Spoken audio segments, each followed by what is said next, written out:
Doctor గారు, నోటి దుర్వాసన తగ్గించే పత్యాహారం తయారు చేసుకుందామన్నారు, ఎలాగో చెప్తారా? అలాగేనమ్మా, చాలా తేలిగ్గా తయారు చేసుకోవచ్చు. మరి ముందుగా మనకు కావాల్సినటువంటి పదార్థాలు, మూలికలు అన్నీ కూడా ఒకసారి చెప్పేసేయండి. తప్పకుండా.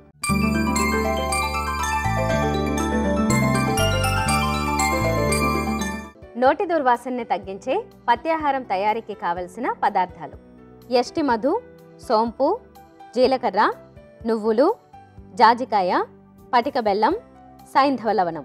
కావలసిన పదార్థాలు చూసాం కదా. ఇక తయారీ విధానం డాక్టర్ గారిని అడిగి తెలుసుకుందాం. డాక్టర్ గారు, మరి తయారీ విధానం చెప్తారా? అలాగేనమ్మా, చాలా ఈజీగా తయారు చేసుకోవచ్చు. ముఖ్యంగా మనం అన్ని పదార్థాలన్నీ విన్నాం కదా, పేర్లన్నీ అన్నీ కూడా ఇంట్లో ఉండేవే. ఒక ఎస్టిమోస్ అనేది ఒకటే సామాన్యంగా ఇంట్లో ఉండదు, మిగతా వస్తువులన్నీ ఇంట్లో ఉండేటివే వాడుతున్నాం మనం. తేలిగ్గా తయారు చేసుకోవచ్చు. బౌల్ రెడీగా ఉంది కదా, మొదలు పెడదాం. మరి ఇందులో మొట్టమొదట మనం వేసుకునేది యష్టి మధు. యష్టి మధు అనేది అంటే న్యాచురల్గా తీయగా ఉండేటువంటి మూలిక. ఇది ఒక మంచి రసాయనం లాంటిది అనమాట. అలాగే ఏదైనా కొంచెం నోట్లో అల్సర్స్, పుళ్ళు లాంటివి ఏమైనా ఉన్నా, కడుపులో జీర్ణశక్తి సరిగా లేకపోయినా కూడా ఇది మంచి ఒక న్యాచురల్ యాంటాసిడ్గా కూడా పనిచేస్తుంది.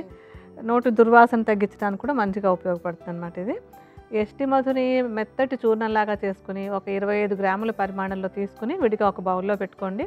ఎప్పటిలాగే మీకు చూపించడం కోసమని మామూలుగా కొద్దిగా ఒక చెంచాడు మనం యష్టి మధు చూర్ణాన్ని బౌల్లో వేసుకుందాం.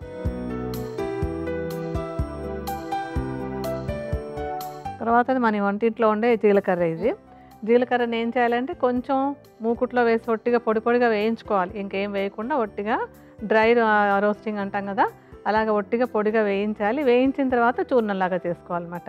జీలకర్ర ఏంటంటే నోట్లో చక్కగా లాలాజలం అది బాగా ఊరేలాగా చేసి, అంటే లాలాజలం బాగా ఊరినట్టయితే నోట్లో బ్యాక్టీరియా అవి పేరుకోవు అనమాట. అలా చేసి చక్కగా నోటి దుర్వాసన తగ్గించడానికి బాగా ఉపయోగపడుతుంది ఇది. జీలకర్ర చూర్ణాన్ని కూడా 25 గ్రాములు వేసుకోండి. మనం కొద్దిగా జీలకర్ర చూర్ణం వేద్దాం. తర్వాతది సోంపు. సోంపు మామూలుగానే దాని భోజనం చేసిన వెంటనే వేసుకోవడం కొంతమందికి అలవాటు ఉంటుంది. ఈ సోంపు కూడా నోట్లో చక్కగా లాలాజలం బాగా ఊరేలా చేస్తుంది. నోట్లో ఉండే దుర్వాసన తగ్గించడానికి చాలా చక్కగా ఉపయోగపడుతుంది అన్నమాట. సోంపుని ఏమి వేయించడం అది ఏం చేయక్కర్లేదు, ఒట్టిగా పొడి చేసేసుకుంటే సరిపోతుంది. పొడి కూడా ఏంటంటే మరీ మెత్తగా అయిపోవక్కర్లేదు, కొంచెం బరకగా ఉన్నా కూడా పర్వాలేదు. సోంపును కూడా చూర్ణంలాగా చేసుకుని 25 గ్రాములు తీసుకోండి. మనం కూడా కొద్దిగా సోంపు చూర్ణాన్ని ఇందులో వేసుకుందాం.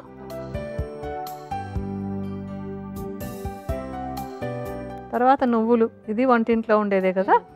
నువ్వులేమో కొద్దిగా మూకుట్లో వేసి లైట్గా వేయించాలి, కొద్దిగా వేయించుకోవాలి.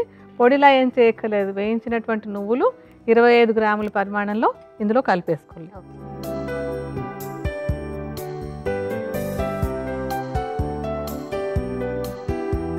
ఆ తర్వాత జాజికాయ. జాజికాయ కూడా అందరికీ ఇంట్లో ఉండేటువంటిది. ఈ జాజికాయ నోటి ఈ దుర్వాసన సమస్యను తగ్గించడానికి చాలా చక్కగా ఉపయోగపడుతుంది. అంటే నోట్లో ఏవైనా ఇన్ఫెక్షన్ ఉంటే అది తగ్గించడానికి, అలాగే లాలాజలం చక్కగా ఊరి నోరు క్లీనింగ్ అవ్వడానికి కూడా చాలా బాగా ఉపయోగపడుతుంది. అండ్ సుగంధ ద్రవ్యం కనుక దానికి ఏంటంటే సుగంధ ద్రవ్యాలన్నీ కూడా బ్యాక్టీరియల్ ఇన్ఫెక్షన్స్ని తగ్గిస్తాయి అన్నమాట.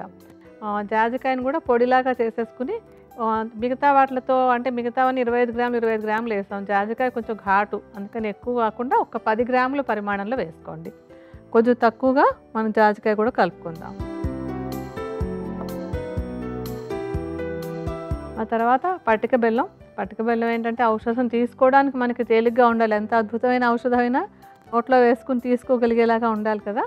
ఆ తీసుకోవడానికి అనువుగా ఉండడానికి మనకి పటిక బెల్లం బాగా ఉపయోగపడుతుంది. పటిక బెల్లాన్ని మెత్తటి పొడిలా చేసేసుకోండి.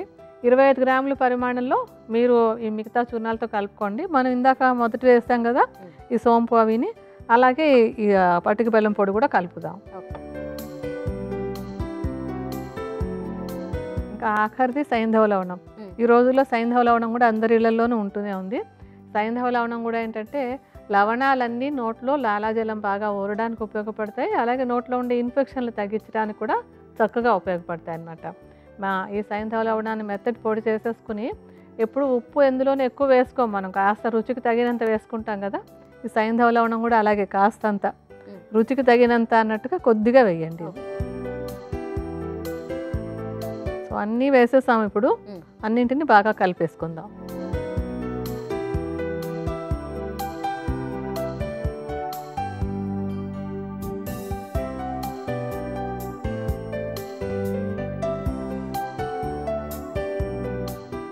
మనకి ఈ నోటి దుర్వాసన సమస్య కోసం చేసే పథ్యాహారం రెడీ అయిపోయింది.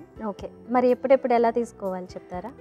ఇదేంటంటే నోటి దుర్వాసన సమస్య ఉన్నటువంటి వాళ్ళందరూ కూడా ఉదయము సాయంత్రము ఆహారం తిన్న వెంటనే ఒక అర చెంచాడు ఈ చూర్ణాన్ని నోట్లో వేసుకుని నెమ్మదిగా చప్పరించి తీసుకుంటూ ఉన్నట్టయితే ఈ నోటి దుర్వాసన సమస్య తగ్గించుకోవడానికి ఇది చాలా బాగా ఉపయోగపడుతుంది. ఓకే, ఇది తొందరగా తగ్గుతుందా? ఎంతకాలం తీసుకోవాలంటారు అలా? అంటే ఇప్పుడు సమస్య ఒకవేళ చిగుళ్ళు అవి బాగా వాచిపోయి ఎక్కువగా ఉందంటే మనం ఇందాక చెప్పినటువంటి సూచనలన్నీ పాటించుకుంటూ ఇది తీసుకోవాలి.